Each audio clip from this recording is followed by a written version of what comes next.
kumanta. Pero dahil birthday ko, birthday, kakanta tayo.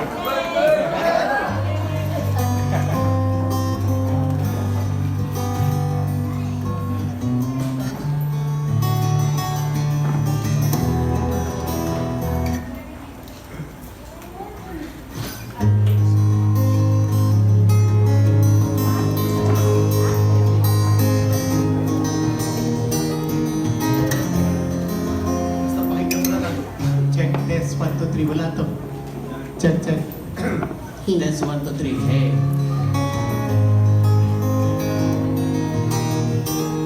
Okay, medyo babaho siya pero kulang siya sa beat. Check, test 1, 2, 3. Tanggalan ng baho, bawasan ng beat, dadagdagan ng beat, tsaka high. Test 1, 2, 3, check. Test 1, 2, 3, check. Test 1, 2, 3. Hey. Okay na po ba? So, nung umalis po ako sa Palawan, talagang wala po akong dala kundi tapang lang. At kaunting talento ng pagtugtog. At ako po ay musician sa Palawan bilang guitarist. So, nung araw yung mga kinakanta namin, mga Hotel California, ayan. Pero ngayon, hindi na po kinakanta natin yun. Ang kinakanta na natin ngayon ay kung paano tayo niligtas ng Panginoon. At kahit na tayo na sa Panginoon, hindi siya nag-guarantee ng komportabling buhay. Magandang buhay. Ang pangako sa atin ng Panginoon uli ay buhay na walang hanggan. Amen? Yan ang pangako sa atin ng Panginoon. Kaya hindi nangangahulugan na wala tayong pagsubok, wala tayong pag-uusig, wala tayong... Ang totoo nga niyan, nung kasama na ni Jesus ang mga alagad sa bangka, ang unang tanong nga nila ay, bakit may bagyo? Ay kasama natin si Jesus. Pero yun o, hindi ginarantin ni Jesus na kapag kasama nyo ako, walang bagyo. Amen?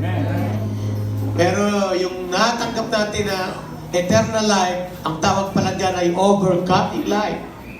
Amen. Sino nakakaintindi ng overcoming life?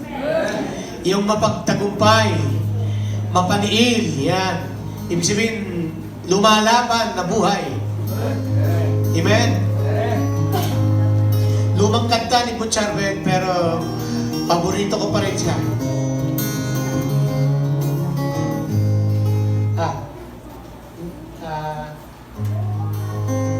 Sige nga, pwede na rin to. Di ko kailangan ang katandagan, ikaw na may sabihin mo ang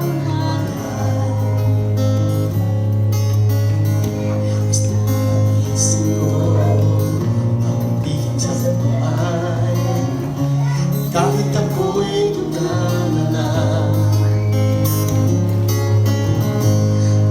Jesus, pakinggan mo ang pagsabot ko.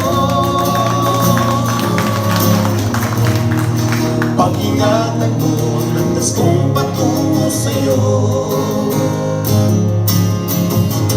Ang aking buhay ay di ko matanto. Pag-ingatan mo ako.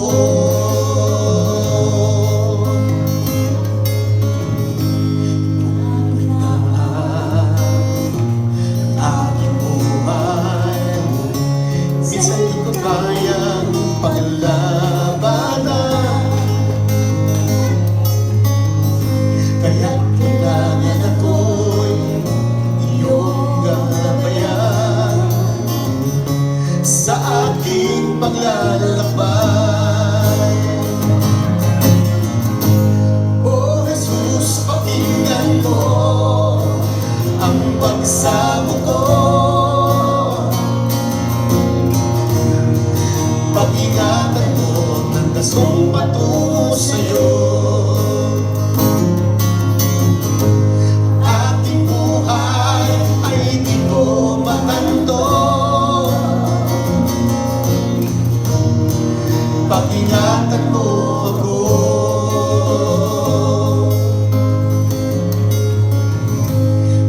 Kailangan ang karangyaan, ikaw naman sa piling may bahay. Basta naisip ko ang papiligtas sa buhay, kahit ako'y dukha na lang.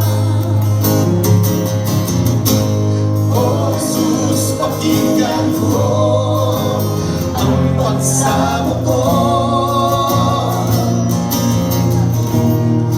Pag-ingatan mo ang das kong patungo sa'yo. Ang aking buhay ay di ko matanto. Pag-ingatan mo ako.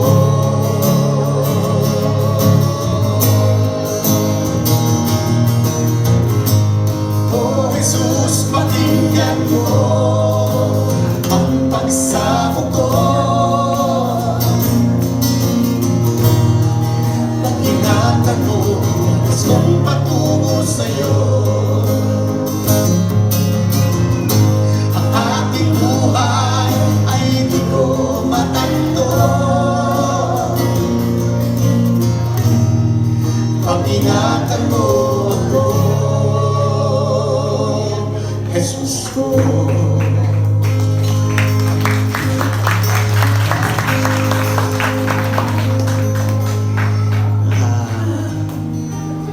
Sige, chip ay 62. 61 ano? Yan. Belated chip kahapon, sinelebrate namin yung kanyang kaarawan. At bukas naman o yung akin, July 8. So, siyempre, kung meron dapat na sineselebrate ay yung buhay na nasa Panginoon. Amen. Kasi ang Panginoon ang nagbigay. Amen? Amen. Mami, isa pa nga, kahit yan ka na lang.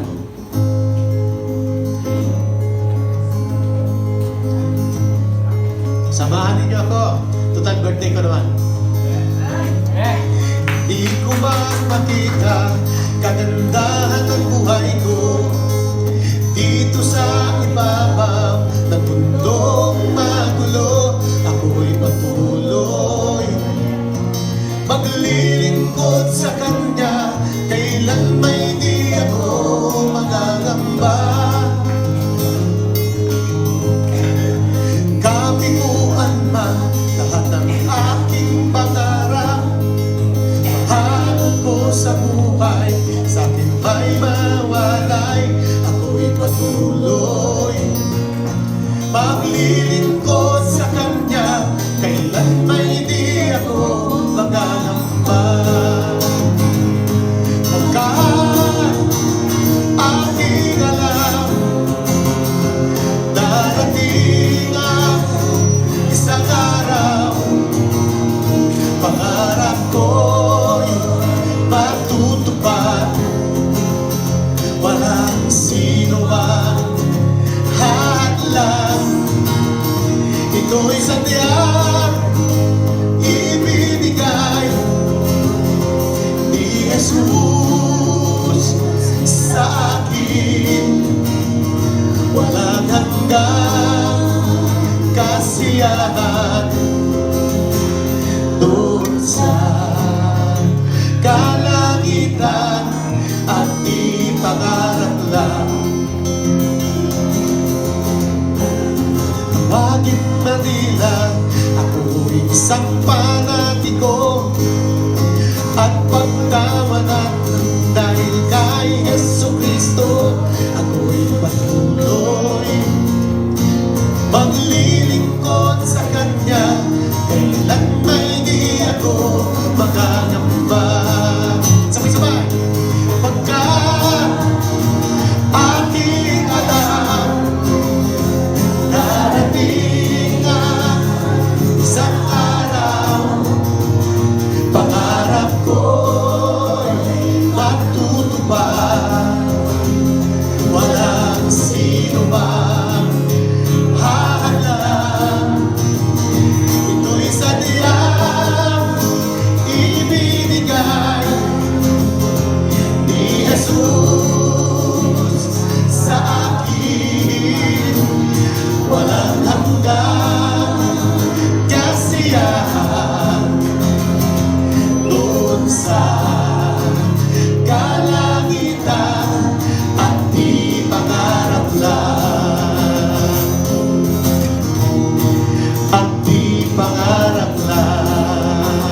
isa pa. Sino dito sinasabi sa inyo, masyado kayong panatigo? Amen? Tawagin Manila, ako'y isang panatigo. At pagtawanan ng dahil kay Jesucristo, ako'y patuloy maglilingkod sa Kanya, kailan may di ako mangangamba. Kapiguan man lahat ng aking pangarap, mahal ko sa buhay, di may mawalay, ako'y patuloy maglilingkod sa Kanya, kailan may di ako makakamba. Pagkat aking alam, darating ang isang araw, pangarap ko'y matutupad. Walang sino man hadlang, ito'y sadyang ibibigay ni Jesus sa akin. Walang hanggang kasiyahan doon sa kalangitan, at di pangarap lang, at di pangarap lang.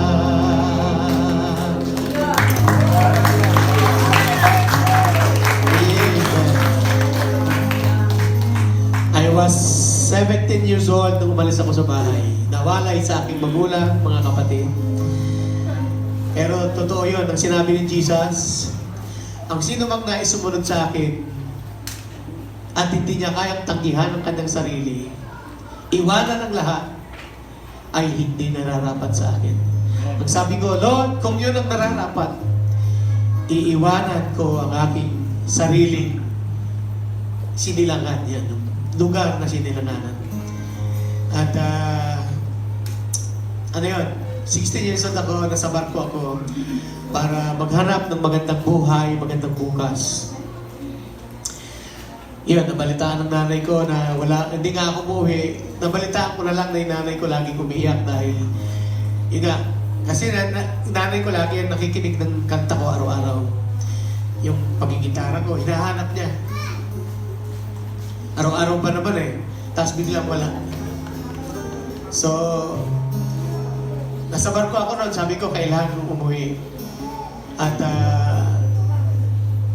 tanggapin na natin.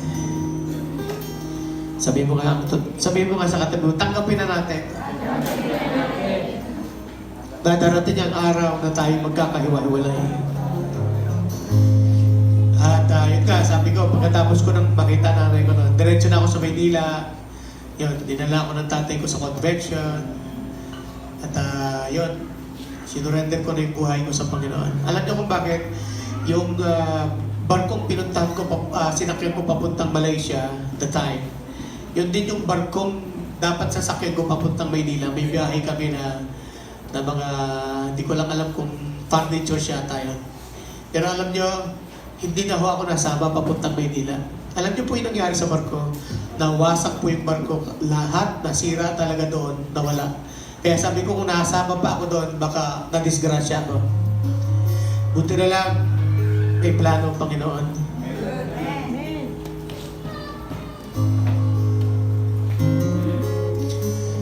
At dapat yung pinag-aralan natin ng Sunday, sino siya yung nakaalala ng Sunday?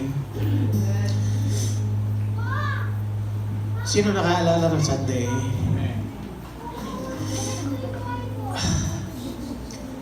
We are celebrating now. Ilang taon na ba ako? 52. Yes, 52. So, dumating ako sa paglilingkod ng siguro mga 17 o 18 years old. Ilang taon na yun?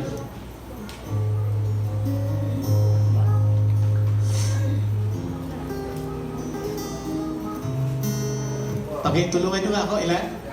34 years na naglilingkod. 34 years na.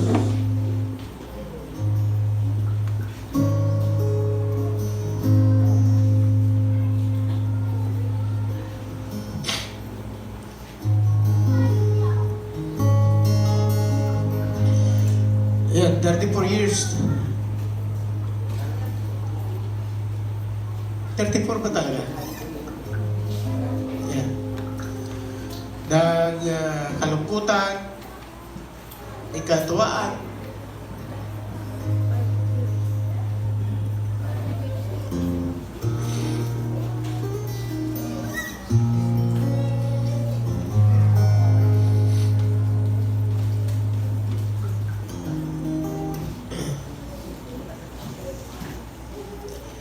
yan, mahirap pala yung magbabalik ka daw.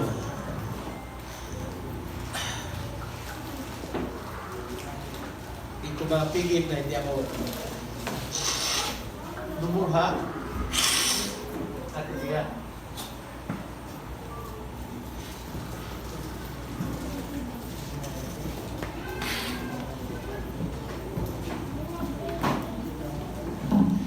Ang gusto ko lang sabihin sa inyo lahat, hindi ko po pinagsisisihan na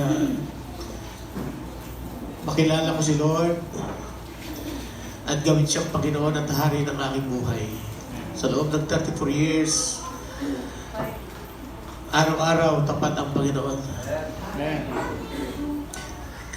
Kung hindi nyo maalala yung Sunday, ang topic natin ng Sunday, hindi dapat nangingibabaw ang human obligation sa God's cause.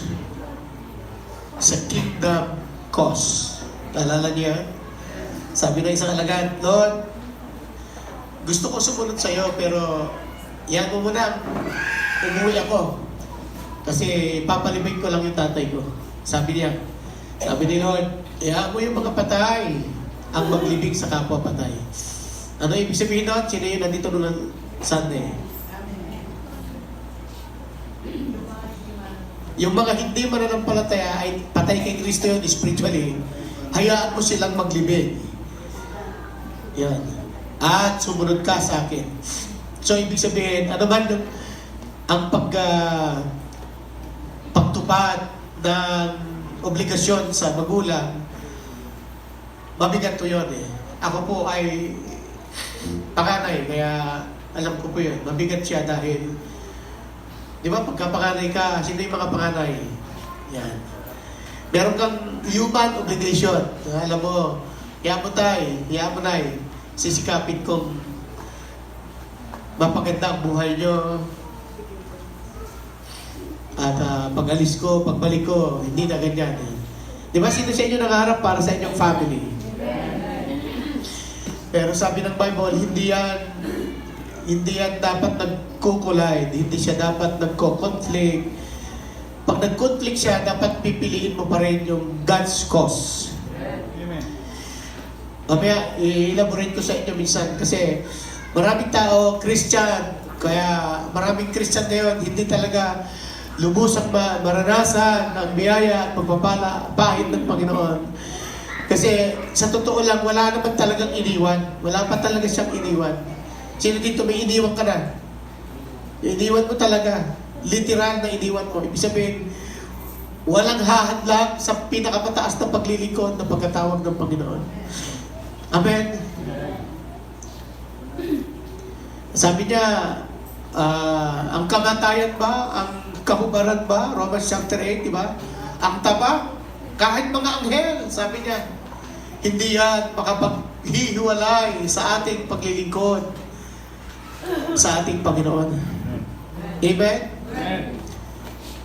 Kaya sa mga kasama ko, katulad ko ng mga prom-day galing sa probinsya, although probinsya din yung Bulacan, ano, ay siguro naintindihan yun, yung unang santa mo ng Maynila, di ba? Gusto ng mga tao sa Maynila. Ako naman, ano yung nagugustuhan nyo sa Maynila?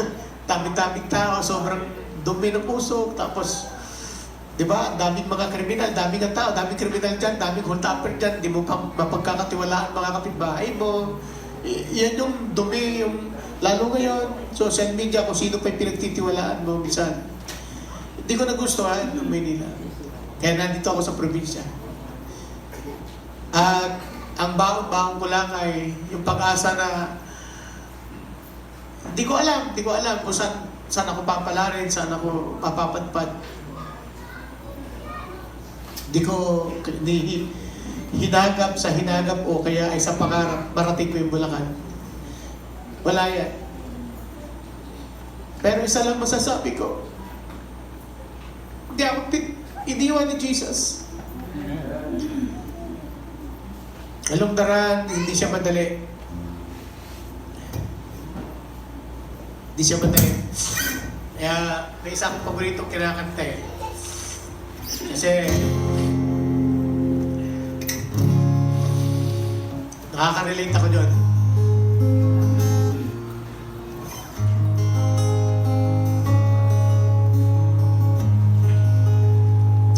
Makulimlim ang panahon.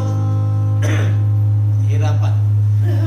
Di humuhuli ang ibon, para bang nanahoy. Puso mong di naghihilom, pagsapit ng mukhang liwayway, wala sa'yo lumarabay.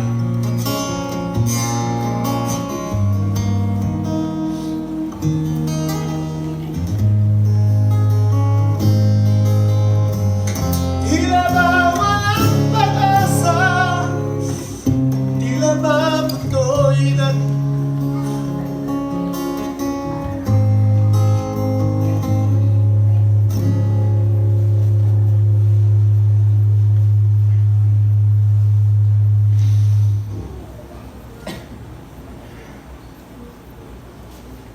nahirapan ako kumanta.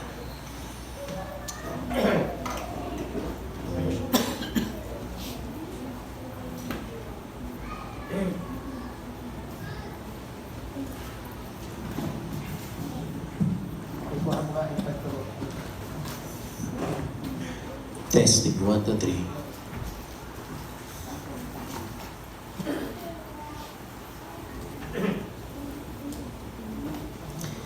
Palagi ang pag-asa natin ay sa Panginoon. Amen? Amen. Sino sa inyo natutuwa sa araw na ito? This is the day that the Lord has made and we will rejoice and be glad in it. Okay? Ang pag-asa ay sa Panginoon na lang. Ang buhay na hinahanap natin ay sa Panginoon din. And if you miss Jesus, you miss the whole things. Why? Sabi ni Jesus, I have come that you may have life. Dumating ako para magkaroon kayo ng buhay. Sabi mo nga, buhay. Dito sa Pilipinas, mayroon tayong kultura na iisang salita, pero may iba't ibang klase ng pakahulugan. Diba? Buhay. Iba yung kahulugan ng buhay. At iba din yung buhay na buhay. At yung buhay na binigay sa atin ng Panginoon is the full life. Sabi niya, I have come that you may have full of life. Sabi mo nga, full. The maximum of potential of life na nakabuilt in sa buhay na yan ay binigay na sa atin ng Panginoon. Amen? Amen. Kaya kulang ako sa preparation, hindi ko naihanda yung ang sarili. Kaya naiiyak ako na balikan yung katapatan ng Panginoon sa aking buhay. Kaya gusto ko yung kinakanta natin kanina, I'll never let you go. Ganda nun. At alam niyo kung bakit? Along the run, napakarami na nating nakilala, naging kaibigan, churches, people, pastors. Pero alam niyo, marami na rin ang dumating, marami na rin ang umalis. Sabi mo nga, maraming dumating, marami na rin umalis. Good news! Alam niyo good news, Pastor? Si Jesus, kailanman, hindi siya umalis. Hindi kanya iniwan. Kaya, mabuti si Lord. Sabi mo, mabuti si Lord. Kaya totoo yun. Ano kayang buhay ang naghihintay kay Kuya Mon, kay Pastor Mon, nung binigay niya ang kanyang buhay sa Panginoon? Alam niyo yung the Zoe life? Zoe. Z-O-E. Zoe.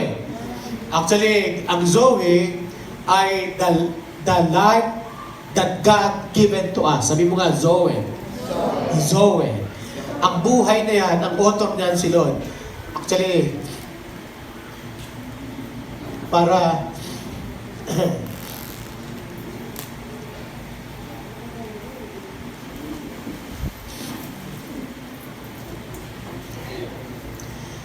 para tulungan natin yung ating sarili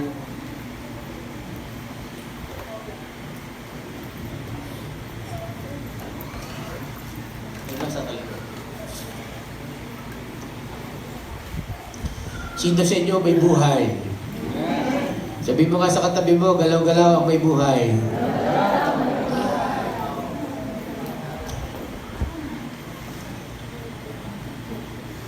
Galaw-galaw, baka pumanaw. Sabi mo nga, galaw-galaw, baka pumanaw. Nang di pumanaw, yung dapat. Okay, balikan natin ang talata natin ngayong umaga. Pwede ba samahan ninyo ako yung verse natin ng Sunday? Pakilagay. Matthew chapter 8, 18 to 27. Pwede ba tayong lahat ay tumayo? For the second time ay basahin natin ito ng mga nagsabay-sabay, ng malakas ang tinig. Lahat all the way mula dito hanggang sa likod. Nakita na ba?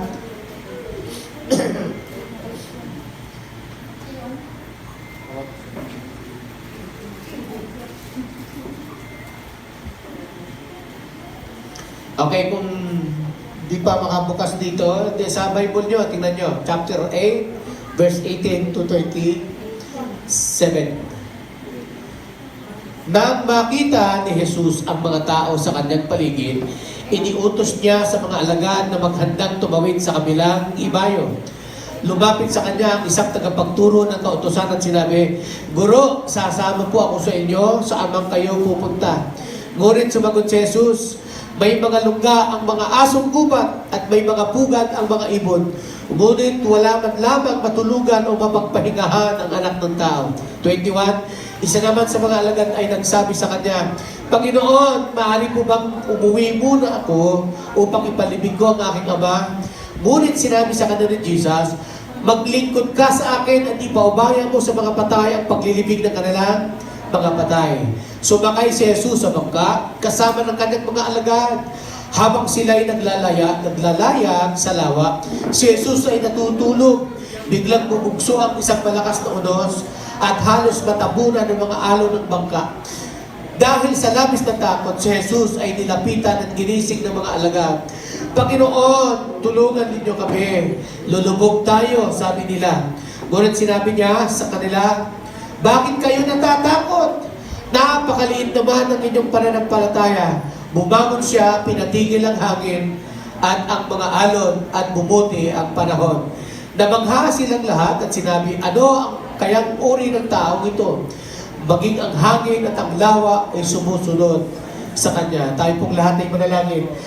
Diyos na makapangyarihan sa ngalan po ng iyong anak na si Jesus, hayaan mo na ang iyong salita ay muli pag-alabit ang aming mga nangunguluntoy, naghihinagpis ng mga espiritu.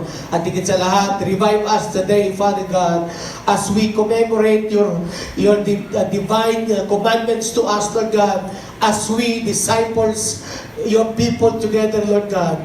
And today, we increase our faith. We need to improve our prayers and longing to you, dear Holy Spirit, because apart from you, I am nothing. Today, this is your word. In Jesus' name we pray. Amen. Palapakan natin ang Panginoon. Sige, makakaupo ka na po. Sabi mo nga, God promise is eternal life. Ano yung pangako ni Lord? Hindi siya nangako ng good life. Bakit? Sinabi niya, yun nga, yung daga ay may lungga. Ang ibon may pugad. Pero ang anak ng Diyos, anak ng tao, walang iba kundi siya, ay wala man lang mahihigan. Tatlong bagay na pinangako sa atin ni Jesus. I-review ko lang kayo, alang-alang sa mga wala nung Sunday. Actually, ang senaryo, anong senaryo? Katatapos lang magpakain ni Jesus ng mga tao, 5,000. Jesus was about to feed 5,000 people. Beside, ang 5,000 lang dito ay mga lalaki lang. So, more or less, minsan mas marami ang babae, nasa 10,000 yung pinapakain niya. So, ito po, ang gusto ko maintindihan niyo, ano yung makikita natin dito? Na mismo si Jesus, matapos siya gumawa ng isang bagay, ng isang assignment, ng isang completion, o kaya ay isang napakagandang assignment, hindi nawawala sa kanya at sa kanyang mga alagad yung magkaroon ng tinatawag na celebrative spirit. Amen. Celebration. Sabi mo nga, celebration. Amen? Amen. Kaya dapat meron tayong ganyan sa church. Yung nagpapasalamat tayo sa nag-iisang dumating. Di ba? May dalawang dumating. Yan. Di ba? Amen? Amen. Nagpapasalamat tayo sa mga bisita natin, mga VIPs sa loob ng ating mga simbahay. Amen? At unti-unti natin silang inaanyayahan para ma-invite sa karya ng Panginoon. Dito, lalo na dito sa ating church. So si Jesus, after feeding 5,000, sabi niya, o sige, let us go to other side. Let us go to other side mo nga. Sabihin mo nga, let us go to other side. So nasa lawa sila, tatawid sila ngayon. Okay? Amen? Amen. So, pagkatapos siya magkaroon ng discipleship, magkaroon siya ng training, ano naman yung other side? Ano kaya yung other side? Ano kaya meron doon?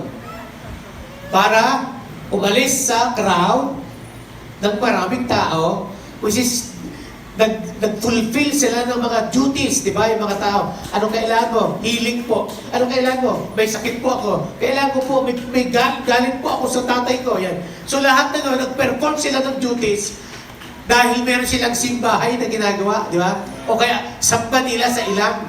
Pero after that, magse-celebrate sila kasi kailangan nilang umalis doon kasi nabalitaan ng mga tao, nagpapakain si Jesus, di ba? And after all, tumawid sila sa other side. Kaya sabihin mo sa katabi mo, hindi naman masama ang mag-enjoy ng konti-konti. Di ba?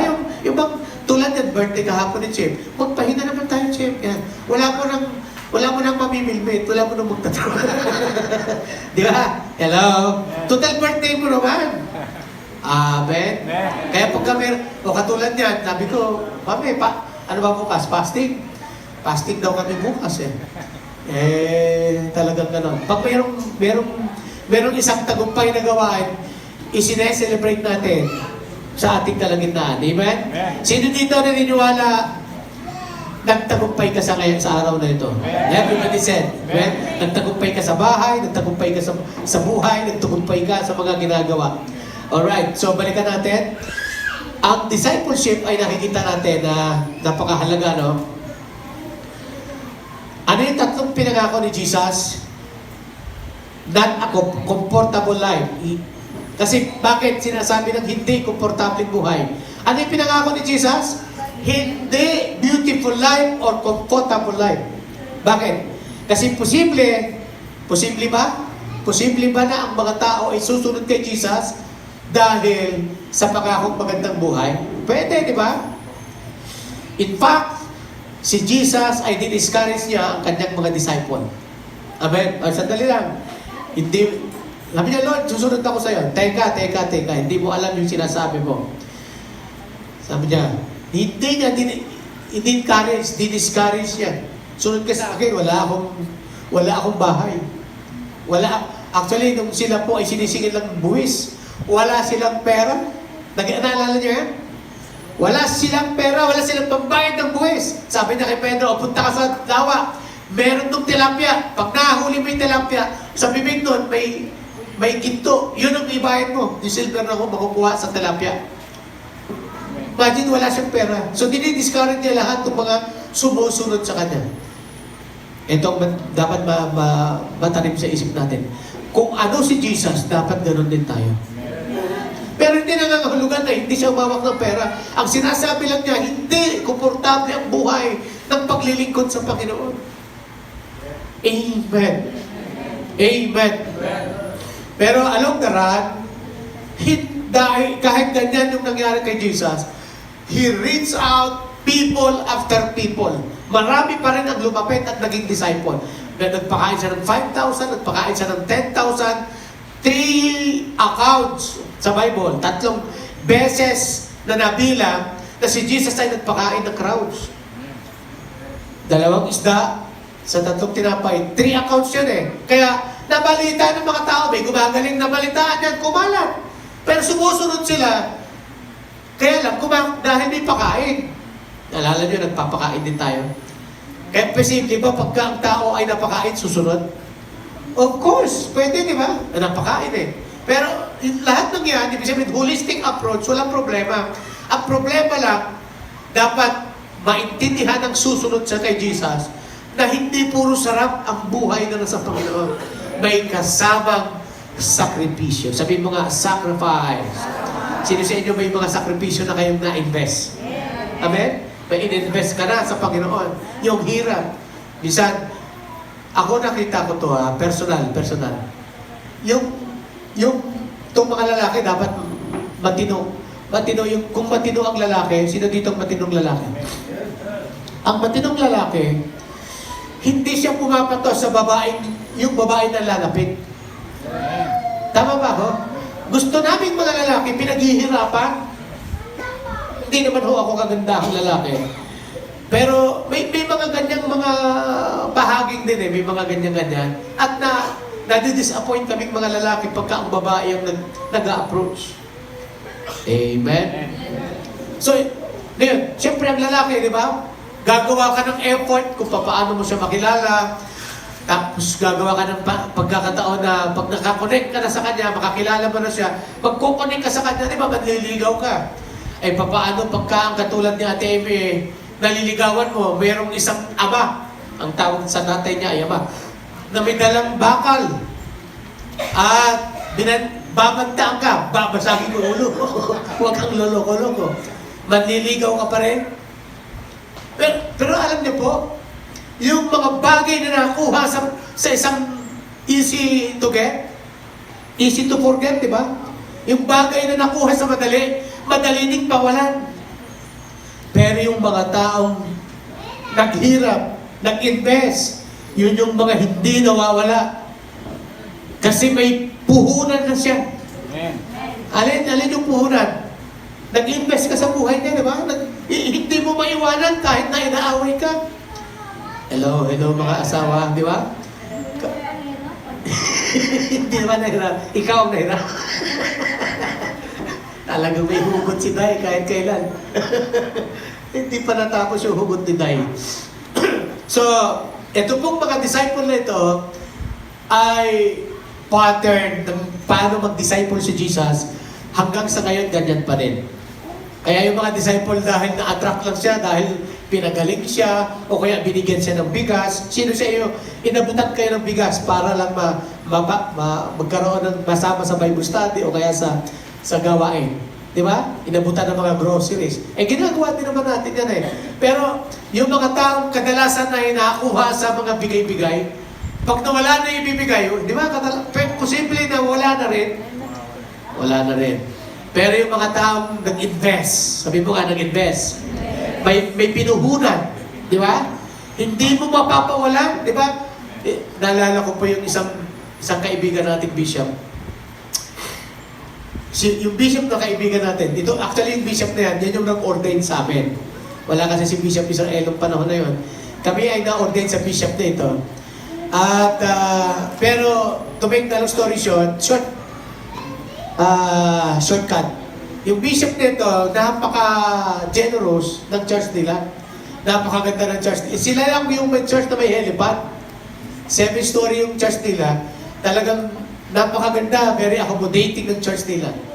At very warm. Kaya ang pangalan ng church nila, Warm Body. Yan. So napunta kami doon.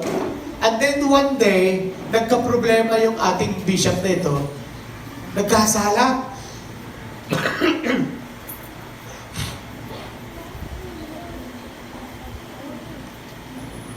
Dahil nagkasala, ay didisiplina siya ng kanyang simbahan. Okay? Ano nangyari? Didisiplina. Sa halip na mag-undergo ng disiplina, ang ginawa ng bishop ay nag-resign. So, umalis siya doon sa simbahan, sa bahay nila, nag-independent na. Ito po ang nangyari. Siya po ay may 12 alagad. Okay? Yung 12 alagad, yung 10 po ay naiwan doon sa simbahan. At yung isa, ay yung 2 sumama sa kanya. Okay. Nagigets nyo? Ilan ang sumama? 2. Kaya kakilala ko po yung mismong yung 2 na yon, kakilala ko personal, yung isa na sumama kay Bishop. So, malis sila doon sa church nila na pinag-investan nila.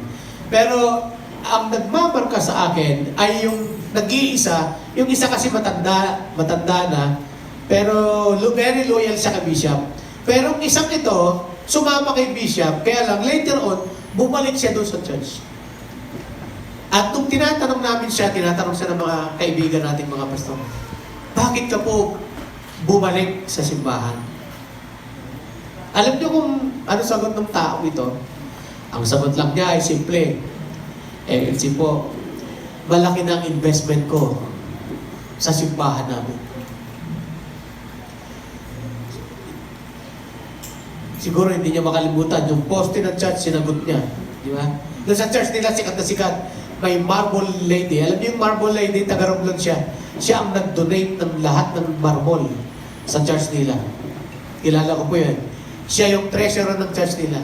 Pero accountant siya in profession. Pero alam niyo, wala siyang pera kasi single mom siya. Yan.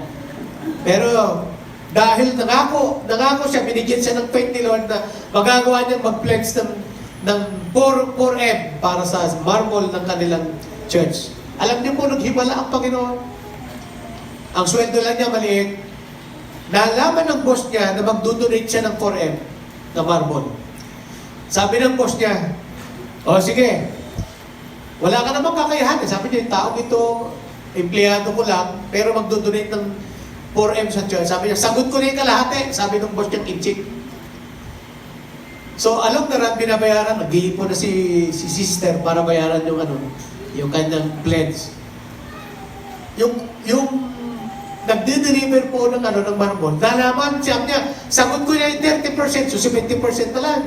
Paliit ng palit, nung babayaran niya na, kunti-kunti na lang talaga. Kasi nga, sa faith, at nakita ko po yun, yung babae na yun, taga-Romblon, hanggang ngayon, nandoon pa rin siya. Kasi ang laki ng investment niya sa church. Kaya, kita ko, pag malaki ang investment ng mag-asawa, hindi niya maiwan-iwan. Amen? So, church na yan din, yung mga investment natin dito, hindi natin pwedeng iwanan, di ba? Amen.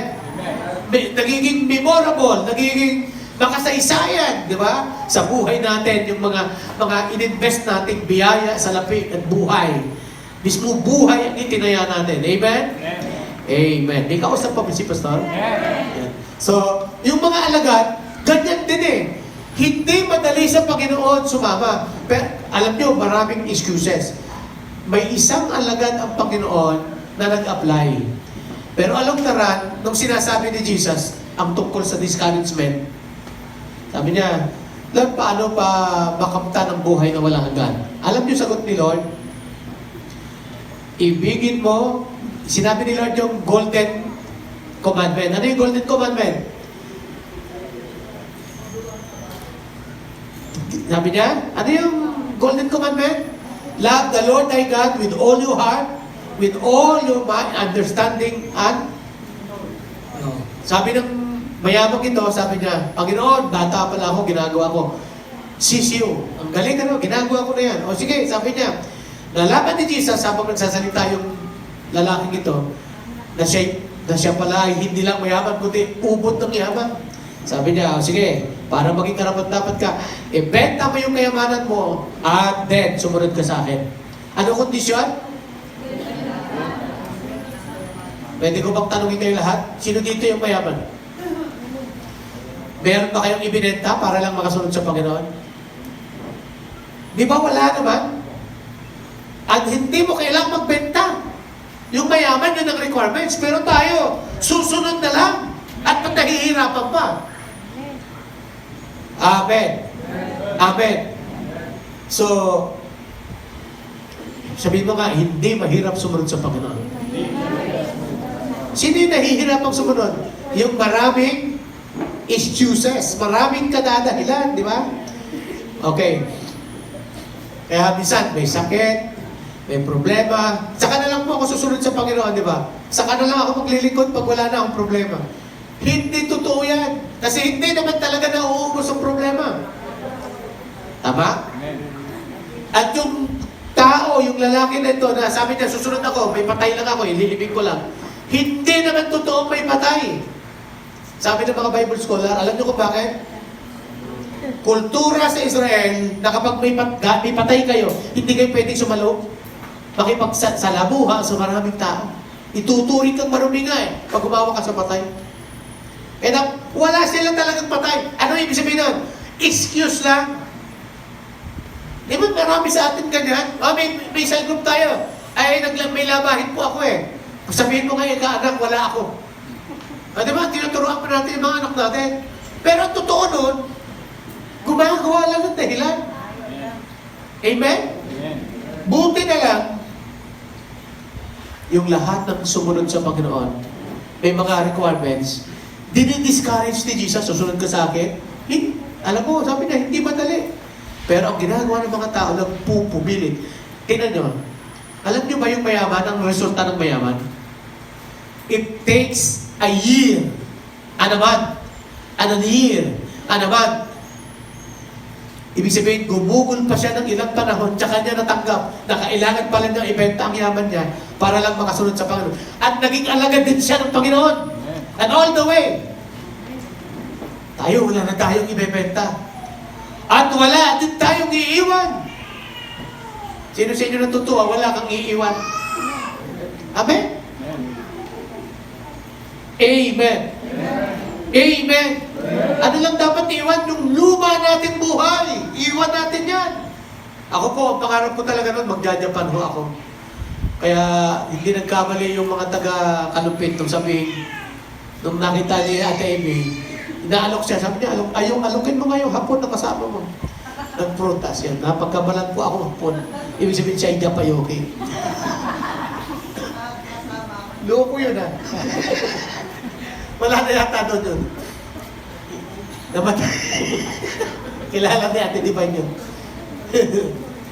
Pangarap ko talaga nun magja-Japan at nakita ko kasi yung mga musician doon sa amin, mga nagja-Japan, kumanta buhay, namumulot lang daw ng itlog.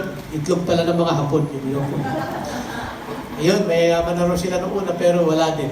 Later on, gulat ako. Pero yung isa sa kanila doon nakakilala sa Panginoon. Si Butcharbet actually, mga folk singer yan sa Japan. So, nag-train na ako dati. Pero hindi niloob ni Lord. Hindi niloob ni Lord na gagawin mo yung mas mataas pa yung God's cause, ay ang human obligation sa God's cause. Amen? Sabi ni Lord, kung gagawin mo na ikaw ay maging ambassador ko. Amen? Alam niyo ba yung ambassador? Human embodied ang tawag doon. Ambassador. Representative ng Amerika sa Pilipinas o sa ibang bansa, ang tawag doon ay ambassador.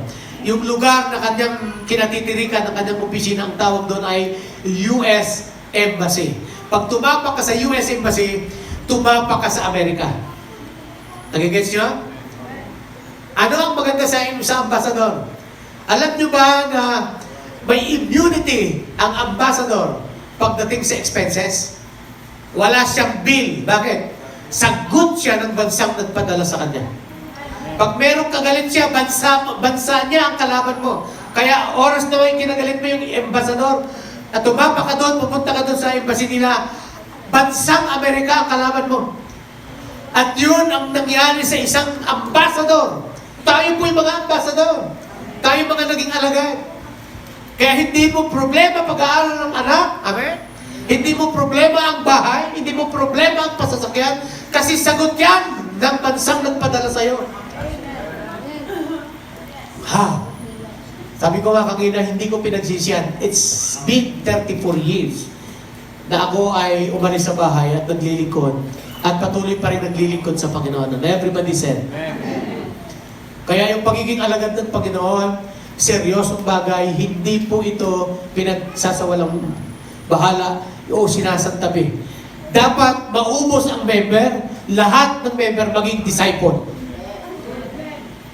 Sabihin mo nga sa katabi mo, dapat disciple ka rin. Alam niyo kung bakit? Tingin kayo sa akin. Tingin kay Pastor. Lahat ng member, lahat ng kumain, napakain doon sa feeding of 5,000, lahat ng member. Pero nung uusigin na si Jesus, na wala lahat yun, ang natira 12. Bakit natira ang 12? Yun lang kasi ang na-disciple. Kaya yung member, pag umulan, di natin yan. Member lang. Pagbaha, di natin yan. Ang disciple, rain or shine. Basa o wala. Di ba? Alam niyo yung sabihin ng basa o wala? Basa ang underwear o walang underwear. Tuloy. At wala nang nagsikibo. Nung araw po, nagsisimula kami maglingkod sa Panginoon. Alam ni Chip, 15 pesos. Siya, 18 eh. Mataas pa yung kanya, 18 yung kanyang offer, ang kanyang allowance. Every week. Ako po, nung pumunta sa Palaban, 15 pesos.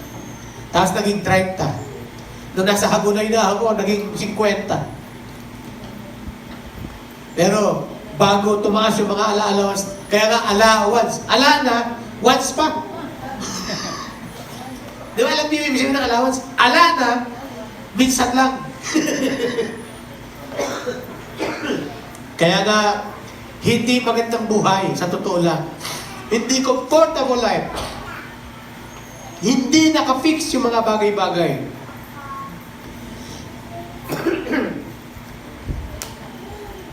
Binabalikan ko lang yung teksto natin noong Sunday.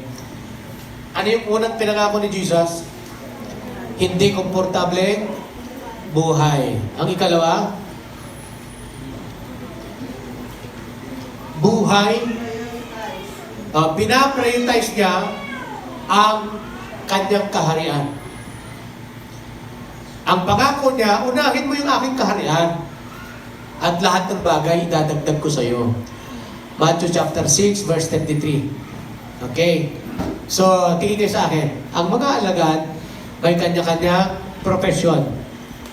Huwag niyo sabihin na wala silang ginagawa. May mga trabaho po ang mga alagad. Alam niyo ba? Si Pedro, may fisherman industries. Yan. Fishing industry. Ibig sabihin, meron siyang pangisdaan. Pamalakaya, dito pag sa Hagunay. Si Matthew, si Luke, doctor of law, doctor, physical.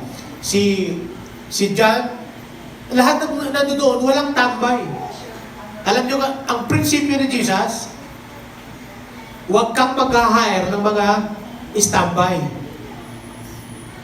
Wala rin gagawin yan pag nasa kaharian, mag-i-standby lang din. Sabihin mo nga, ang taong masipag, laging may ginagawa. Amen? Kahit saan mo yung dalhin, masipag talaga yan. Lahat ng masipag, palakpakan natin ang Panginoon.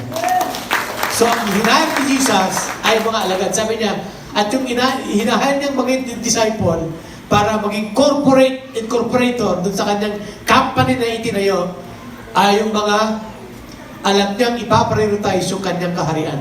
Amen? Sino dito naniniwala na kapag pinarayunti mo si Lord, hindi ka pababayaan ni Lord?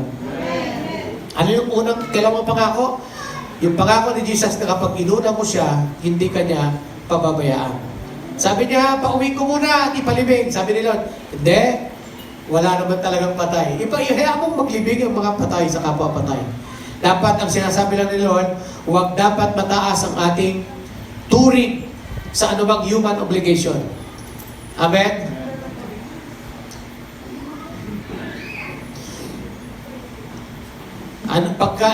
Pagka ibinababa natin siya sa interpretasyon natin, paano? Ang kingdom of God, ano yung kingdom of God? Tayo, the kingdom of God is within you. Luke chapter 4, di ba? The kingdom of God is within you. Nasa atin na. Okay? Ito ba ay gawain ng Kingdom of God? Itong ating ginagawa ngayon? Sunday celebration? Amen. Ang cell group ba o simbahay ay Sunday ay ating gawain din ng Kingdom of God? Ano pa? Yung discipleship natin, gawain din, di ba? To prepare us. To prepare us. Pero ngayon, nagkataon, may cell group ka, pero nagkataon, ay may dumating sa bahay nyo. May dumating sa bahay nyo. At doon mamamahinga ng ilang araw. Ano ang uunahin? Sa totoo lang, marami na ho talagang disciple, pero hindi lahat ng disciple na unawa nito. Pag nag-collide, pag nag-conflict, ano ang ipa-priority? Ano ipa-priority? Balikan natin yung sinasabi ni Jesus, hindi dapat nagko-conflict. Pag nag-conflict, ang human obligation sa God's obligation, dapat hindi isinasantabi ang God's obligation. Mas mataas yung sa Diyos. Sabi mo nga sa katabi mo, mas mataas ang Diyos. Human obligation than God's kingdom cause. Kaya marami sa atin, hindi pa naitaya ang future, hindi pa naitaya ang studies, hindi pa naitaya ang families, marriages, finance. Pero naghahanap ng resulta. Kaya sa bandang huli, kahit doon sa hinahanap mong karagdagan at kalit-liitang substance para idagdag sa'yo, do not expect pag wala ka pang nai-invest o naitanim. Okay, huwag ho kayong, don't get me wrong. Huwag kayong malito. Kasi ang John 10:10, ano ang sinasabi ng John 10:10? I have come, sabi niya, the thief, sabi niya, comes to steal and kill and to destroy.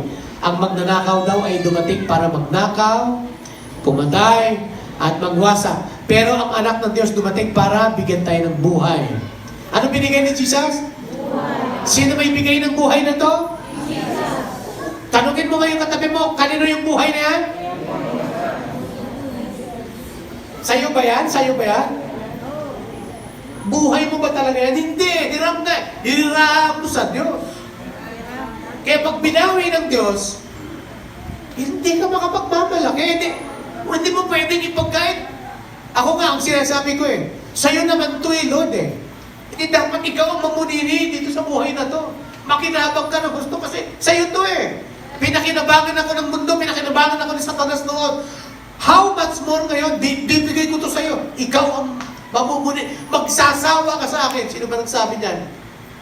Meron akong kaibigan na nagsabi niyan hindi ko ma-recall. Tulungan niyo ako. Sinabi niya to. Sabi niya, Lord, bigyan mo ako ng chance na maglingko, na mabuhay pa. At promise ko, Lord, pag nangyari to, magsawa ka sa buhay ko. Sinabi niya talaga to Testimony ng isang misyonaryo, hindi ko ma-recall sa dami kong mga nababasa istorya. Ito'y true to life story.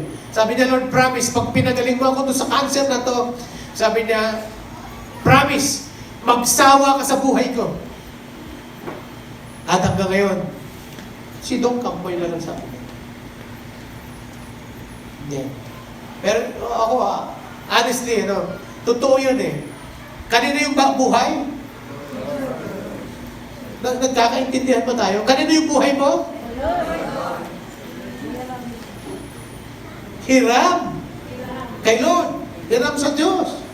So dapat sa Diyos mo binibigay ang buhay na yan. At sa kahuli-hulihan, sa Diyos mo rin ibabalik yan. Amen? Kaya dapat naintindihan natin. So, hindi dapat nagkukulay, hindi dapat nagkukonflict ang sa Diyos at yung pang-personal. Kasi isang araw maniningil si Lord. So, sabi natin nung nakaraan, ang sumisira daw sa community ng Christianity, sino? Tingin kay Pastor, mahalaga. Sino daw ang sumisira sa Christian community? Ang sumunod lang at nakisunod lang, nakiususo lang, mga usisero. Sumunod lang, nag-join lang. ang sumira sa Israel, yung sumunod lang, yung mixed Christian. Alam nyo bang may mixed Israel? Sumama sila nung umalis ang mga Israelita. Hindi naman sila Israelita. Galing sa Egypt. Ang tawag sa kanila, mix.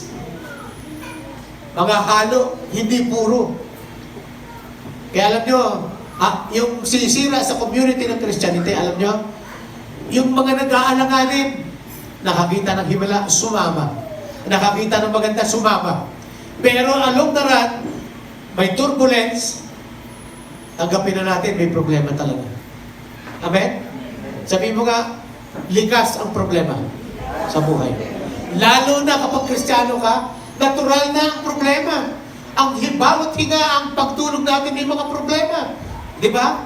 Sabi nga doon sa Facebook, 100 years, wala na yung mga binili mo, wala na yung pera mong pinaghirapan, 100 years, pati tayo wala na. Di ba? Yan ang realidad. Sino dito mabubuhay pa ng 100 years? Wala ka ng malay nun. Nilalagyan ka na lang ng diaper. O kaya may butas na yung higaan mo, diretso na yung dumi mo doon. Nakanganga ka na lang kung 100 years. Di ba? Pero yan ang realidad. Yan ang realidad. Ang sumisira sa Kristiyano, yung mga tumanggap, sumunod sa Panginoon, pero hindi nakaranas ng pagkapighatian at pagsubok. Sino dito nakaranas ka ng pagsubok? Tanggapin na natin. Pag malaking church, malaking problema. Amen? Pag malaki ang kabuhayan, mas malaki ang problema. Sino dito may mga kabuhayan? Di ba? Katulad kagabi, nagtetestimony si Ate Beth. Dami ko ikaw obligasyon. Siyempre, lalo pagka umuupa ka lang, monthly, di ba? Yung mga bills mo, mga intindihin. Tanggapin na natin, may problema sa buhay na ito. Amen. Amen. Sino yung walang problema? Lumabas na. Di ba? Di ba? Totoo may problema. Pero hindi dapat nagko-conflict yung problema. Yung sumisira sa tao at sa Christianity, yung mga tao may problema, tatalikod. At aalis. Iniiwanan ang problema. Sino daw ang sumisira? Sino? Yun, yung mga umaayaw. Di ba? Yung agad-agad, bumibigay. Tanggapin na natin may problema. Tanggapin na natin kahit saan may problema. Walang perfect church. Walang perfect na family. Walang perfect na simbahan. At walang perfect na pastor. Si Jesus ang perfect. Ang sumisira, yung kaagad-agad, bumibigay. At nagbabalik sa dati niyang gawain. Yun ba ang solusyon? Hindi. Dapat ma-disciple ka at mag-mature. Na para pag dumating ang problema, makakayanan mong tagumpayan ang lahat ng problemang dumarating sa iyo. Amen? Amen. Amen? Amen. So anong pangako ni Jesus? Hindi magandang buhay, hindi komportableng buhay, hindi, pero masaya tayo na naglilingkod at yun ang nagpapasaya sa atin. Amen. Araw-araw, dumating po yung pastor ng St. Peter sa atin. Kilala niyo si Pastor Joseph, di ba? At ang kanyang asawa. Di ko alam, may mga problema pala siyang dala-dala. Akala ko naman siya yung pastor at sila yung pastor na mag-asawa, ay ayos sila. Kung mapapanood ni pastor to, matutuwa siya. Kasi, kinonfess ng asawa niya, malaki pala ang problema nila. Pastor, sabi niya, malaki na yung anak namin, maganda naman, talented, pero andyan lang yung gawain, andyan lang yung isang pader lang ang pagitan, hindi siya umaattend ng gawain. Pero talented siya. Yung mga anak ko, ikaw nagtatrabaho, wala ikang panahon sa Diyos. Walang panahon sa ako. Kaya sabi niya, baka pag dumating ang Panginoon, hindi ka maligtas. Sinabihan niya talaga ganyan.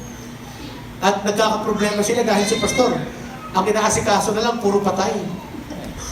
Di ba? Kaya sabi, niloko ko nga siya eh. Pag dumadating ka sa may bahay, tinatanong, ayan na si Pastor na, anongin mo ikaw kung anong dala, Bible o St. Peter? Di ba? At nalungkot siya dahil tinanong ko siya. Tanungin kita, anong nagpapasaya sa pastor? Sabi ko sa kanya. Tigilan talaga siya. Alam niyo ba kung ako tatanungin? Ano ang nagpapasaya sa akin? Tanungin niyo ako, ano? Masaya ako pag may pera. Natural lang yun, part lang yun. Pero hindi ng higit na nagpapasaya sa akin. Amen? Amen. Ang nagpapasaya talaga sa pastor, ang makita ang bawat disciple na lumalago, taimtim na naglilingkod, lumalaban kahit may pagsubok, nananatiling nakatayo sa kabila ng lahat. Palakpakan natin ang Panginoon. Yun ang nagpapasaya sa akin. At dahil yan ang nagpapasaya sa akin, ang nagpapalungkot din sa akin, yung mga nagbabackslide. Yung pag nakita kayo, dadaan-daanan ka lang, parang hindi ka kilala. Di ba? Sakit no? Parang kilala mo. Di ba? Yung parang wala kayong pinagsamahan. At yun din kung totoo sa Biblia. Everybody said? Amen. Yan.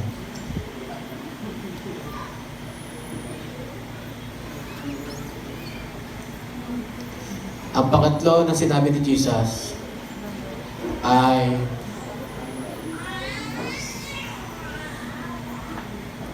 yung eternal life. Ang pangako talaga ni Jesus ay eternal life. Sabi mo nga, eternal life. Overcoming life. Ang ibig sabihin ng eternal life, buhay na walang gan, ay mapagtagumpay. Sabi mo nga, mapagtagumpay na buhay. Na kahit may pagsubok, mapagtagumpay na buhay. Alam nyo ba, nasusubukin tayo sa ating pananampalataya. Hindi ba tama ang isip natin? Parang tayo yung kasama ng mga alagad, di ba? Parang, ano kaya isipin natin? Kasama pa naman namin si Jesus, tapos may bagyo. Hindi pinaramis. Tandaan, hindi pinaramis ni Jesus na kapag sumunod ka sa akin, walang bagyo. Meron. Kasasakay nga lang nila ng bangka, magtutogetherness silang lahat, kasama sa bangka, biglang nagkaroon ng bagyo. Salipin mo nga ulit, tanggapin na natin, may problema.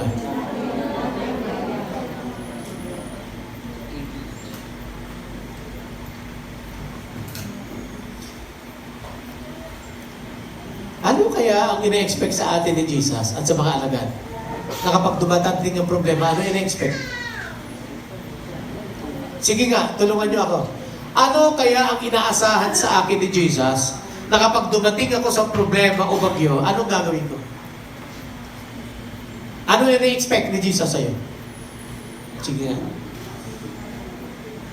Isip-isip. Matatag. Sige. Mag-isip po kayo. Ano kaya inaasahan ni Jesus sa'yo?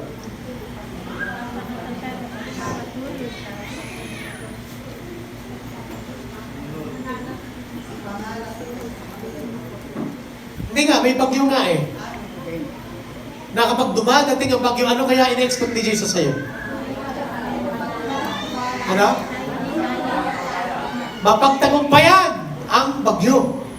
Yun ang ina-expect sa atin. Kaya nga ang tawag natin ay overcoming life. Paano daw mapagtatagumpayan ang mga bagyo na yan? Sa pamamagitan na? Ano ina-expect? Sa palagi, kung kayo po sa mga alagad, anong gagawin nyo? May bagyo nga eh. Dalawang account sa Bible na sumakay ng bangka si Jesus, yung isa lumakad siya sa ibabaw ng tubig. Tama? Yung isang account, natutulog siya. Kasi pagod siya, nagpakain siya ng maraming tao, pagod siya, nagpahinga bilang tao. So si Jesus pala, natutulog. Ano kaya ang ina-expect sa'yo ni Jesus kung ikaw ay nandoon? Ano gagawin mo? Tama, magtagumpay, matulog. Sino ba na nakasakay ng barko dito para in reality? Sino na nakasakay ng barko? Di biro, no? Yung pagsakay sa barko, lalo pag yung malalaking alon, matitindi yan. Mas malaki pa sa barko. Okay, tingin kayo sa akin. Kaya gusto kong i-review to eh. Hindi nyo pala, alam nyo ang gagawin nyo? Alam ba, baong ka sa utang, sinisingil ka ng Bombay, anong gagawin? Magtago, sabihin mo yung kaanak pala ako. Ano pa? Ang ginagawa ng marami, alam nyo ang ginagawa ng marami, mag-uutang para pangtapal sa isang utang. Tama ba yun? Mali! Mali. Ano dapat gagawin?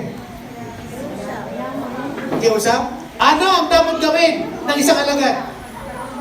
Bagsak yung alagad, bagsak. Anong dapat gawin? May problema, may toyo ba tayo? May problema ba sa isip nyo? Christian ka na, tapos biglang dumating yung bagyo, ano gagawin? Manampalataya. Yun.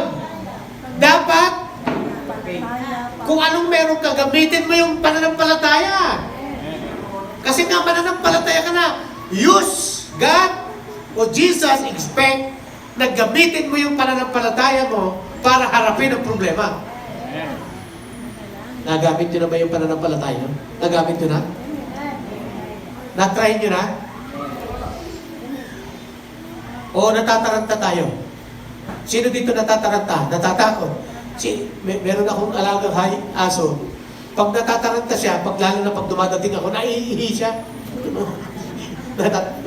Kiyawag siya na to, tapos maiihi. Minsan may bisita kami, dadaling ko, papangkuin ko siya. Naku, gusto niya pinapangko siya. Tapos maiihi. Ikaw talaga kako, Choco, napakabastos mo. Sino sa inyo naiihi pag may problema yung bang may... Nandiyan na, ikay mamumutol ng kuryente. Naiihi ka na.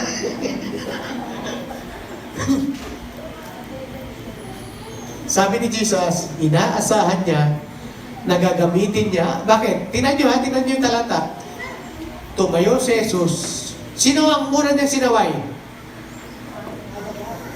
Sino ang muna niyang sinaway? Sinaway niya ang alagad, sinaway din niya ang bagyo. So mali ang alagad, kaya sinaway. Anong kulang ko sa alagad? Hindi nila ginamit yung kanilang faith. Kaya liit naman ang faith mo. Ganyan lang, bumagsak ka. Tingin kayo sa akin. Ano na ang pinaka-matinding problemang nagpabagsak sa'yo? Pinansyal? Sakit? O relasyon? Na susuko ang tao. Kasi dito sa church, alam nyo ba, hindi, marami sa atin hindi napabagsak ng sakit. Hindi napabagsak ng pinansyal.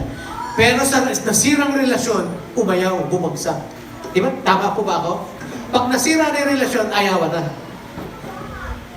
At yun ang ginagawa at ginagamit ni Satanas na weapon para masira siya at bumagsak at tumigil. Ang masira ang relasyon. May kausap po ba ako nito? Tama? May sense ba yung sinasabi ko? Kaya pag dumadating yung response ng isang Kristiyano at pag may pagsubok, ano ang unang response? Lalo pagka nagtampo, nagalit, sumama loob, titigil na. Ayawan na. Dito, wala tayong problema. May problema ba tayo? Kaya nga, ako po, sinasabi ko lang lagi, kapag may umalis, si Jesus nga mismo si Jesus kagaling-galing ni Jesus iniiwan din ako, hindi naman ako si Jesus iiwanan din ako. At marami ng pagkakataon na iniwan ako. Buti na lang si Jesus, hindi ako iniwan na. Nakakaiyak yun, di ba? Nakakatouch yun. Si Jesus, hindi ako iniwan. Nagka-problema kami ni Jesus. Sabi ni Jesus, ba't nadamay ako? Kasi talaga totoo yun Amen? O ngayon, para hindi magka-problema ang relasyon, patatagin ang relasyon. May kausap pa ako din. Patatagin ang relasyon. Para pag dumating yung panahon na sinasaway ka, hindi ka matitinag dahil sinaway ka lang. Ano sabi ng Bible? Sinaway ni Jesus ang alagad. Kay liit naman ang pananampalataya mo. Sino sinaway? Tsaka palang sinaway ang bagyo. Gusto lang natin kasi sawayin yung bagyo Pero si Jesus, sinaway niya muna ang alagad. May natutunan po ba kayo? Pag may problema, may turbulence, may pagyanig, check our faith. Amen? Ano yung meron tayo? Overcoming life. Mananagumpay na buhay. Tandaan nyo, miracle ko lang yan, puputulin lang, nagbabackslide ka. Di ba? Tandaan mo, may namatay lang, umayaw ka na. Hindi ka dapat umaayaw. Sabihin mo nga uli sa katabi mo, ang umaayaw ay hindi nagwawagi. At ang nagwawagi ay hindi umaayaw. Amen. Palapakan natin ang Panginoon.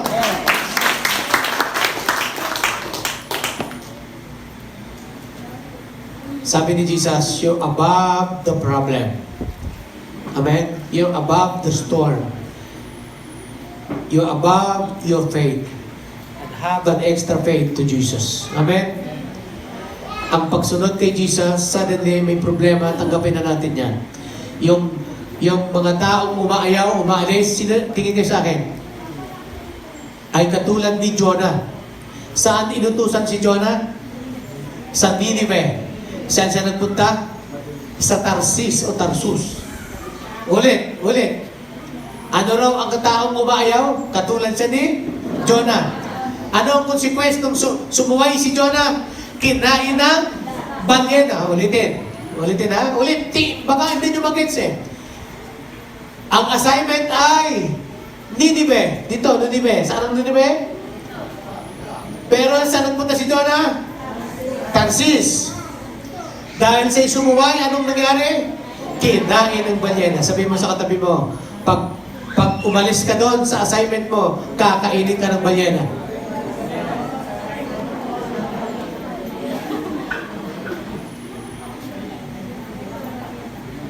Uy! Nagigets yun? Yung bumibigay agad, kakainin ka ng balyena. Hindi yun ang pinapagawa. Hindi yun ang assignment. Kakainin ka ng balyena. Kaya kung ako'y wala sa Bulacan, kakainin ako ng balyena. Amen. Ito ang assignment ko.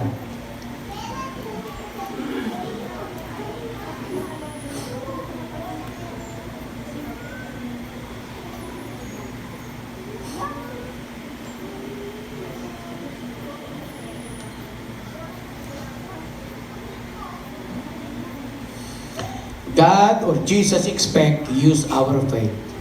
Sabi niya, you of little faith. They fail their faith because they have fear. Bakit na-fail sila? Kasi may takot yan. Isa, nasa sindak tayo. Mas naunahan tayo ng sindak. Diba? Sino sa inyo nasisindak? Katulad yan. Alam nyo ba? Gusto ko lang sa inyo, mag-confess. Alam nyo ba na may problema pa rin tayo sa Diyos? Sa araw ng bukas ay July 8. First week of July, nung magsimula tayo last year. Tama? Mag-iisang taon na tayo dito. Palakpakan natin ang Panginoon. Yay!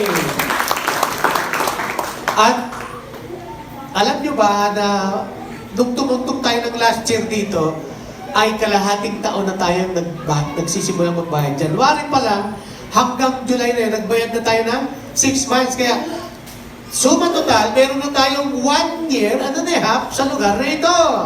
Palakpakan natin ang Panginoon. Itong lugar na ito, itong kalahati, yun, 1 year and a half. Yan ang good news. Ano yung bad news? Meron pa tayong isang taon at kalahati para bayaran pa ang natitira sa lugar na ito. Palakpakan din natin ang Panginoon. At palakpakan natin yung mga sumasama at kasama pa rin natin ng umpisa. Kasama pa rin natin hanggang matapos. Yung sinasama ko yung nagbabayad, padalang mga palakpak. Yung kasama natin nagbabayad ng umpisa, hanggang ngayon nagbabayad pa rin. May pledge pa ba tayo? Binabayaran pa rin. Yan ang challenge eh. Sabi ko nga, hindi magandang buhay eh. Tsaka lang tayo magsasaya. Kaya nga, hindi ako makabili-bili ng sasakyan eh. Di ba? Saka na lang tayo magsaya. Hindi yung, sabi nga, pay now, use now, pay later. Eat now, o study now, but pay later. Mas maganda, pay now, and then, eat and enjoy later. Tama ko ba ako? Mas masarap na nagsasaya kapag wala ka ng utang. Ang daming gustong gawin. Gusto kong gawin ganito, ganyan. Pero, alam niyo mas masaya pag buo na to, magagamit na natin lahat ng buto. Ang saya, bakit? Katulad niyan, sa Sabado, meron tayong conference doon gaganapin sa ano.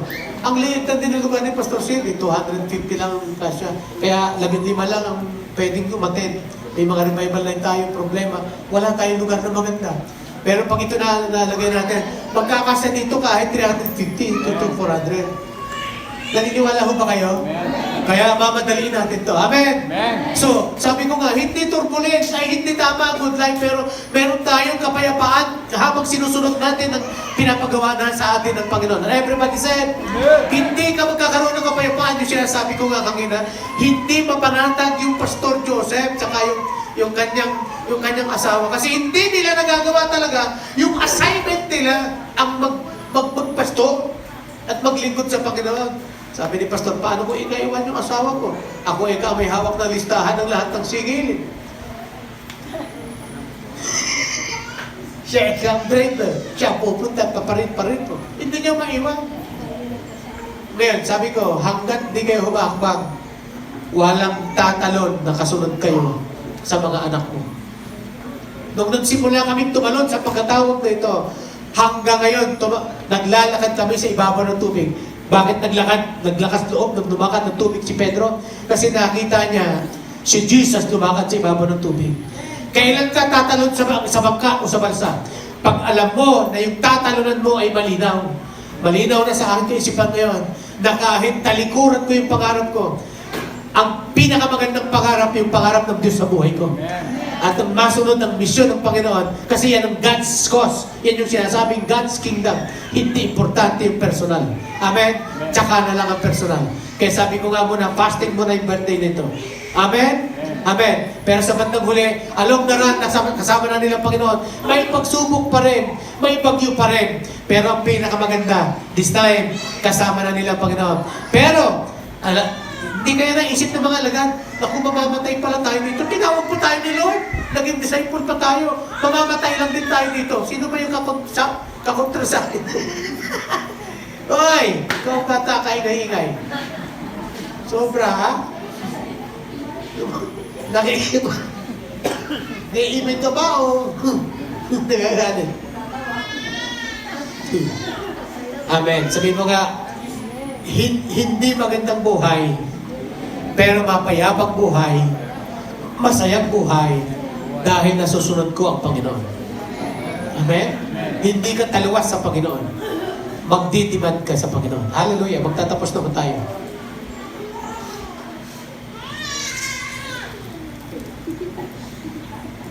Talagang sinasadya na yan, ha? Ha? Alam nyo, nung nire-review ko yung salita ng Diyos, sa John 10:10, sabi niya, this life is not a good life, a beautiful life, and satisfying life. But this life full of worries, sometimes fear, natatakot tayo. Sometimes, yung bang hindi mo alam kung mababayaran mo. Yung binabayaran natin itong monthly, every month dito sa church, ay 40,000 a month. May nagtanong naman sa akin, Pastor, kaya ba? May nagtanong ba sa atin, mami, na kaya ba natin? Walang nagtatanong, ano? Ano ibig sabihin yan? Bahala ka, Pastor, sa buhay mo. Ginawa mo yan. Ano ibig sabihin yan? Kaya siguro ni Pastor yan. Ano ibig sabihin? Pwede ganun, di ba? Nagsasawalang kibo ka. Pwede yun eh. Pero ito yung, anong gustong gawin natin ni Lord pagka ganito? Nagabitin natin yung ating faith. Sabi ng faith, I can do all things through Christ who is strengthening us. Nanghihina din kami. Nanlulupay-pay din kami. Pero, sabi nga, struck down but not destroyed. Bagsak, pero lumalaban. Tumatayo pa rin. Amen? Kung minsan hindi lang luha ng katuwaan, may luha din ng kalungkutan. Kasabay pa niyan ng mga taong nagbabackslide. Kasabay pa niyan yung mga taong kasama ko rito sa gitna, pero ngayon makikita na tumutoma. Ano tawag doon? Hahapay-hapay sa daan. Nakakalungkot lang. Parang hindi kami magkakilala. Kasabay pa niyan. Sabi nga ni Pablo, di ba? Naranasan ko ikang hagupitin, ibaba sa basket. Sabi niya, naranasan ko magpagataw-gataw sa dagat ng 48 hours. Bukod pa dyan, yung mga inaalala kong pag-uusig sa mga kapwa ko Hudyo, at yung mga kapatid kong, ako, alam kong naghihina sila. Di ba? Inaalala mo pa sila. Pero sa umagang ito, nawa na palakas tayo, na-encourage tayo ng salita ng Panginoon. Amen? Use our little faith. Dito natin masusukatan ang faith kapag ginamit natin. Halimbawa, sino po nakakita ng bangka ni Kuya Temi? Pag gumawa ka ng bangka, sino na nasakay sa bangka ni Kuya Temi? Ano lang siya, pang-apatan po ba yan? 5? Apatan. Nung sumakay kami doon, 5 kami eh. Kaya nagdidelikado, baka malulunod na, no? Pagka-5. So, alam nyo kung ano ang, dahil alam nyo yung capacity, alam nyo kung anong makina ang isasalpak, Kuya Temi. Anong makina nakasalpak doon? 16. Okay, si Kuya Temi lang nakakaalam. Sino sa inyo may malay sa makina? Malay nyo. Ako, ang alam ko lang makina ng sasakyan ko eh. 4JA1, makina ng Crosswind. Okay. 4G40, D40. 40, D40 o 50 yata ang nasa Innova. Yan. Pero alam niyo po, ako, may kaunting background. Yung mga jeep sa amin, naglabas po nun yung lawin. Naglabas ng 4BA1 na makina. Napakalakas niya. Kasi sanay sa amin sa Palawan na ang mga sakay hanggang bubong. Kaya pagka matataas na po yan, lumabas po kasi yung lawin, napakalakas. Tapos ang tunog niya, ganda ng busina niya eh. Kaya magigising ka kahit nasa bundok ka eh. So, lahat ng tao doon gusto sumakay doon sa jeep na lawin kung tawagin. Pero ang makina niya, 4BA1. Isang araw may dumating 4DR5. Aba, ang ganda ng 4DR5. May tao sa baba, may tao pa sa taas. So minsan mas marami pa sa taas, parang mga namumulaklak eh. May kasama doon sawali. Alam niyo yung sawali? 3, 4 na sawali na sa taas. May aso pa, tsaka may kambing pa doon sa taas. Tapos marami pang tao. Kunti lang tao sa loob. Ganon kalakas yung 4DR5. Sumikat ngayon yung 4DR5. Kasi alam natin na yung 4DR5 ng mga tao, yun yung matatag, yun yung malakas. Hindi ka ibibitin sa mga akyatin eh. Bundok sa amin eh. May sigsag pa. Pero alam niyo po, isang araw naglabas po ng mas malakas doon. At doon naglipatan ng mga, alam niyo yung inilabas ng mga tao, may naglabas po ng tinatawag na Toyota Hi-Ace. Yung kamukha nung kay Chief. Lahat na ng tao, bumili na ng Toyota Hi-Ace. Bakit? Iyon, matatag na, matibay pa, malakas pa. Talagang aircon pa. Ay di iniwanan na yung mga, wala na, konti na lang yung jeep na yun. Nagigets niyo yung kinikwento ni Pastor? Nakakita ko ito sa survey. Naghabulan, nag-contest, nagkarera, ang Navara at saka yung isang Innova, yung top of the line na Innova. Nag-contest, hindi makahabol yung Navara. Alam niyo yung Navara? Pick up, yung walang bubong sa likod. Yun yung Navara, top of the line. Kinarera ngayon sa Innova, nakamukha nung kay Bishop. Hindi makahabol. Ano po, Pastor, ang ibig sabihin nyo? Siyempre naman, alam nyo ang dahilan? Siyempre naman, ang Navara, 2.7 lang. Pero ang Innova, 2.8. Nagigets nyo? Alam mo ba, binigyan tayo ng faith ni Lord? Bawat isa sa atin. Accordingly, ayon sa ating kakayahan. Pero, hindi malalaman na malakas ka hanggat di ka dumadaan sa pagsubok. Hanggat walang bagyo, hindi nalalaman na matatag ka. Pero, ang pinakamaganda, pagkatapos ng bagyo, lumalabas ka doon sa bagyo na yon, nakataas ang iyong kamay, at sinasabi mo, hallelujah, praise the Lord. Ibig sabihin, malakas na yung pananampalatayang ibinigay sa iyo ng Panginoon. Hallelujah. Amen? Sino dito magsasabi, Pastor? Dumadaan kami sa ngayon, dumadaan kami sa mga problema, sa mga turbulence. Alam niyo yung turbulence, ginagamit to sa aeroplano. Turbulence, yung parang kumakatag ka sa lupa. Sa aeroplano, turbulence din yun. Yan ang turbulence. Nakakatakot. Para kang dumadaan sa bako-bakong kalsada. Pero nasa aeroplano ka.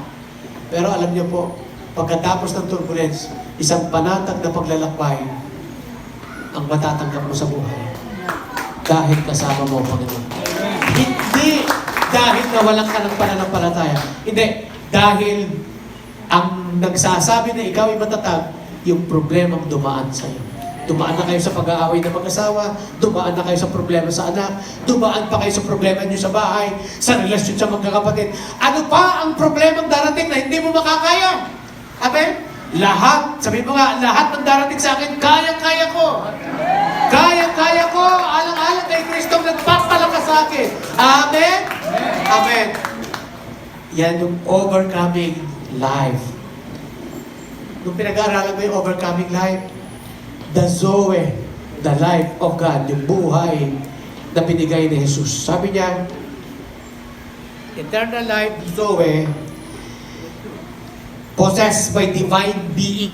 Pag sinabing divine being, such as God, ito daw ay binubuo ng buhay ng Diyos na nasa atin. It's simple terms, sabi niya, Zoe can refers to anything or anyone who is full of life. Pwede pala na yung full of life na yan, pwede raw ito sa tao, pwede sa isang bagay na punong-puno ng buhay. Tanong, may tao ba tayong nakakausap na walang kabuhay-buhay? Di ba meron? Kamusta? Ito, buhay pa din. Walang kabuhay-buhay. Amen?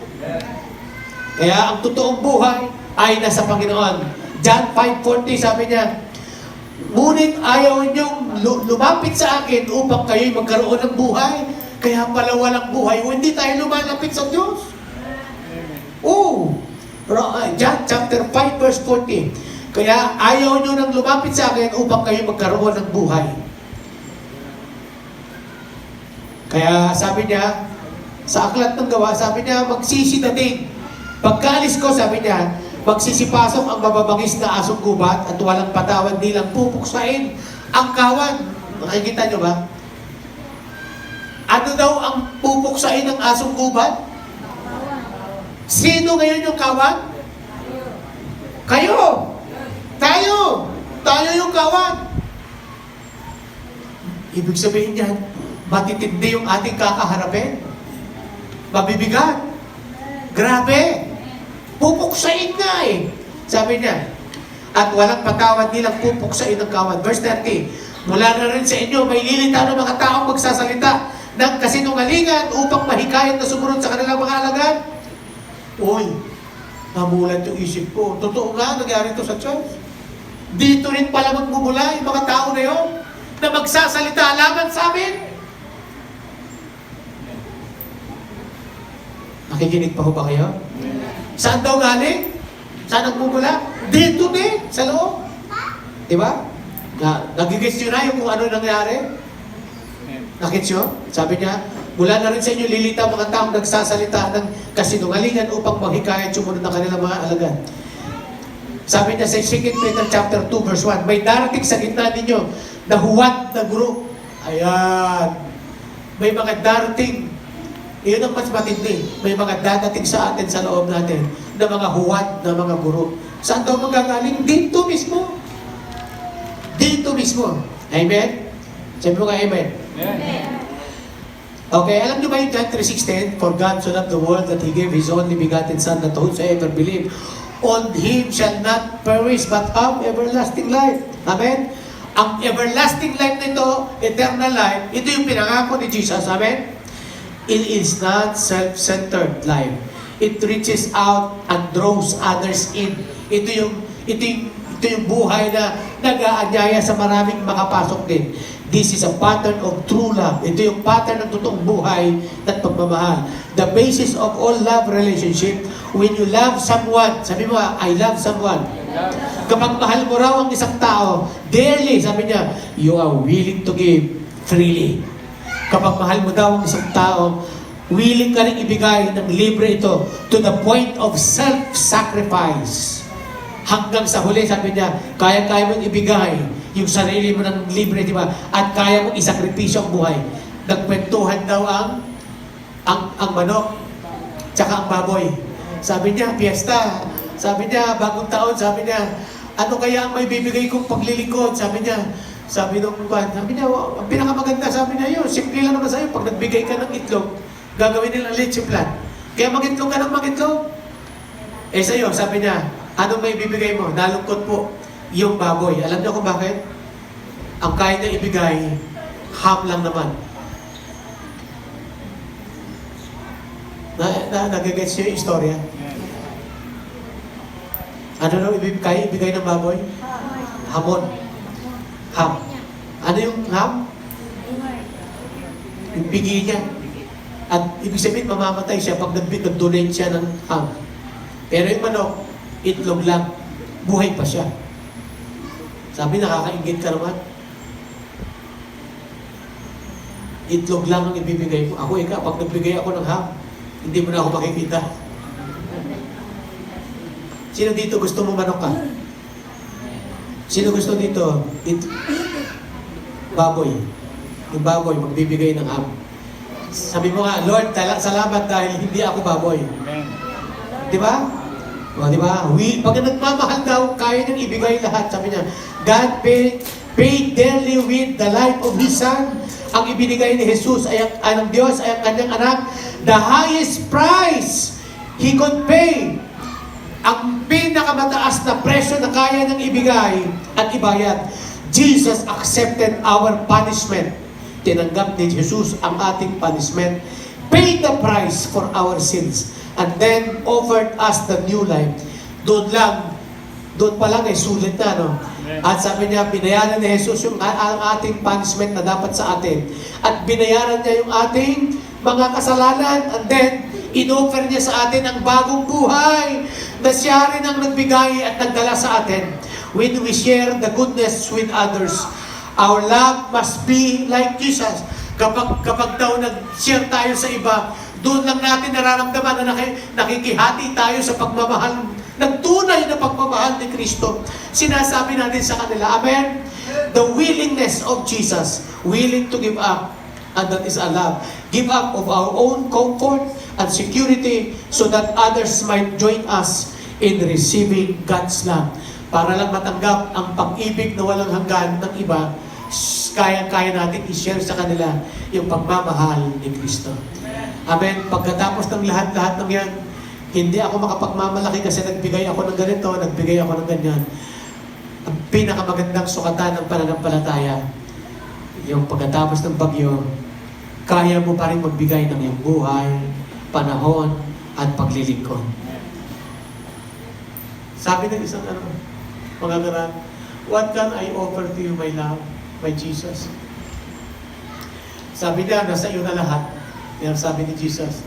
Sabi niya, ano bang meron ka? Hindi ka naman hinihinga ng wala ka. Sabi niya, ano meron ka? Sabi niya, meron akong buhay. At yun ang binibigay ko sa iyo. At doon na-touch si Jesus. Amen? Amen? Yung buhay na selfless. Alam niyo yung selfless? Hindi siya masaya pag hindi siya nagbibigay ng selfless. Yung kakainin na lang niya, ibibigay pa niya. Yung ipapahinga na lang niya, ipagpipray pa niya. May mga magpapahinga na lang siya. Nandiyan yung buhay ng Diyos na binibigay sa atin.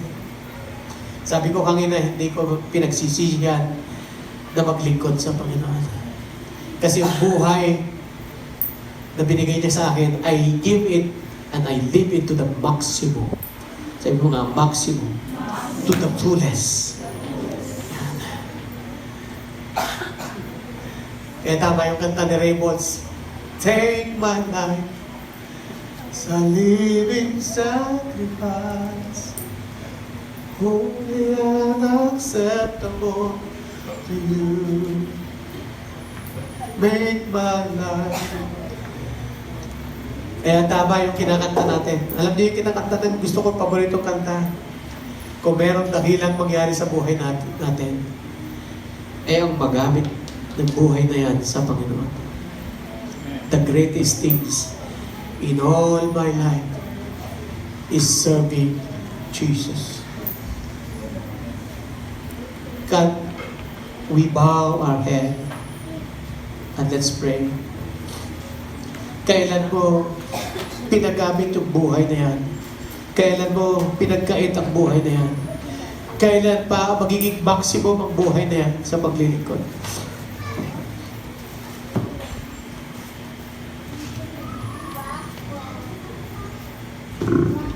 Hallelujah. Hallelujah. Hallelujah. Hallelujah. Thank you, Jesus.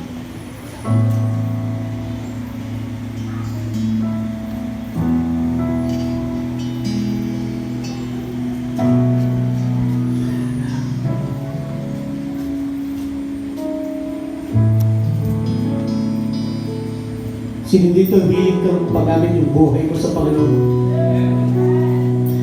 Hallelujah. Noon nga, nagamit ka sa walang kapararaang bagay. Mas maganda, magamit ka ngayon ng Panginoon dahil Kanya naman talaga ang buhay niya.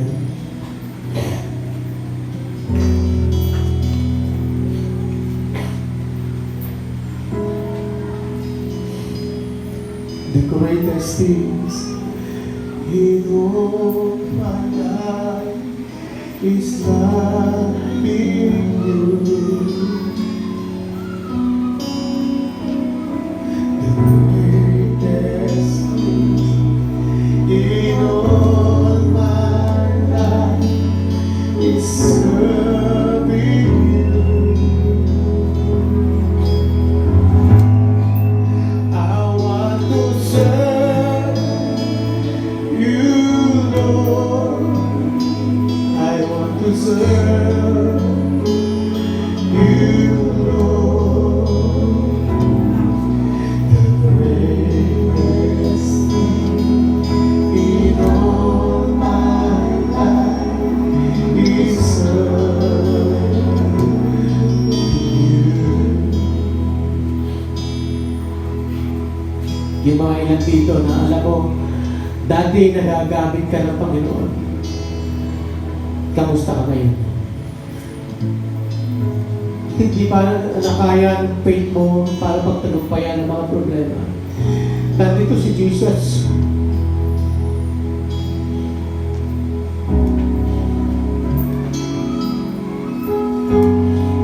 Nandito si Jesus yun.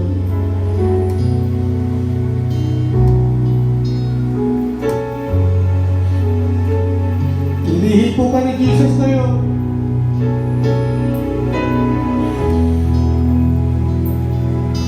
Pwede ba tayo lahat ay tumayo?